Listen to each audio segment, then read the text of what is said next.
지난해 우리나라 1인당 국민소득이 3만 달러를 넘었습니다. 2006년 이후 12년 만인데요. 의미와 과제를 문기혁 기자가 짚어봤습니다.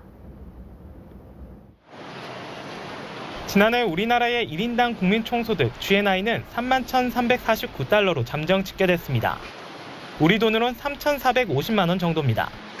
3만 달러 시대를 연 건 지난 2006년 2만 달러를 넘어선 이후 12년 만입니다. 우리나라는 국민소득 3만 달러 인구 5천만 명 이상의 3050 클럽에도 합류했습니다. 미국과 프랑스, 영국, 독일, 일본, 이탈리아에 이어 7번째로 경제 선진국 대열에 올라선 겁니다.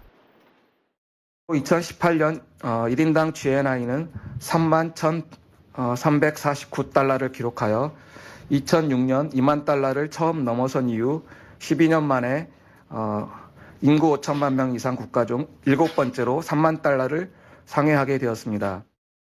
하지만 이 같은 변화가 피부에 직접 와닿는다는 사람은 그리 많지 않습니다. 실제로 저희 같은 그냥 평범한 직장인들이 느끼기에는 전혀 우리한테 돌아온 혜택도 없고 오히려 물가는 훨씬 더 높아졌는데 막상 직장인들이 받는 월급은 그걸 따라가지 못하는 게 느끼는 현실이라고 좀 보고 있습니다.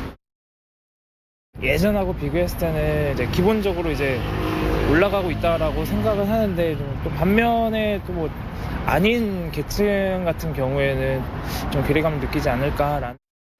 이런 이유는 국민소득의 가계소득뿐만 아니라 정부 기업소득도 포함돼 있기 때문입니다.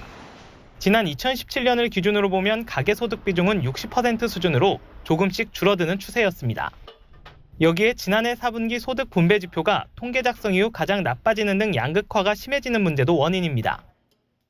제조업의 충격과 그다음에 이제 이 인구 구조가 빠르게 고령화되어지면서 지금 소득 분배가 악화되는 겁니다.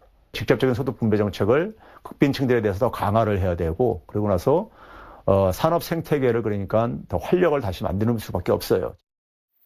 정부는 3만 달러 시대를 재도약의 기회로 성장 잠재력을 높이고 미래 성장 동력을 발굴하는 한편 저출산 고령화 등에도 대응해 나갈 계획입니다.